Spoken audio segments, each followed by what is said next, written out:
మా శాండీ ఆడుకున్న ఎగ్జైట్మెంట్కి వాళ్ళ డాడీని ఇంట్లో కూడా రాక వాళ్ళ డాడీ ఒక్క రోజు డ్యూటీ నుంచి తొందరగా వస్తే వాడు ఎగ్జైట్ అయిపోయి ఏం కావాలరా అని అంటే అబౌట్ యూ అంటే happy birthday to you cake కావాలి అని ఫుల్ ఎగ్జైట్ అయిపోయి చెప్తా ఉండే. ఎగ్జైట్మెంట్ చూసి వాళ్ళ డాడీ కూడా ఎగ్జైట్ అయిపోయి కేక్ అడిగిండు కదా అని స్విస్ క్యాసిల్కి తీసుకుపోయి కేక్ అయితే పేస్ట్రీ తీసుకుందాం అనుకున్నాము.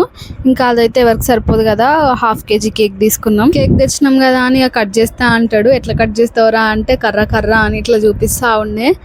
ఇక వాడు ఎగ్జైట్మెంట్ అయితే ఎవ్వరం ఆపలేము. కేక్ ఓపెన్ చేయగానే కట్ చేసిండు, క్యాండిల్ పెడితే ఉఫ్ అని ఊదుతా ఉండే. కట్ చేయడం అయిపోతుంటే మంచిగా కిచెన్ లోకి పోయిండు, బౌల్ కూడా తెచ్చుకొని బౌల్లో పెట్టుకొని తినేసిండు. వాళ్ళ డాడీ ప్రతి చిన్నదానికి ఫుల్ ఎగ్జైట్ అవుతాడంటే వాడు ఇంకా ఎగ్జైట్ అవుతున్నాడు. సో ఇదైతే వాడికి ప్రిపరేషన్ లాగా అయిపోయింది బర్త్డే కి. నెక్స్ట్ మంత్ వాడి birthday May 17th.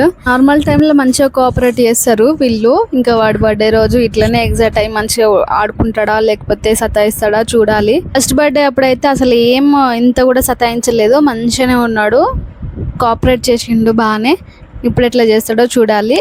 Wish him on May 17th. మీ పిల్లలు కూడా ఇంతేనా? కామెంట్ చేయండి. ఇట్లనే ప్రతి చిన్నదానికి ఎగ్జైట్ అవుతారా లేదా అనేది. అంతే, ఇంకా వీడియో. బాయ్.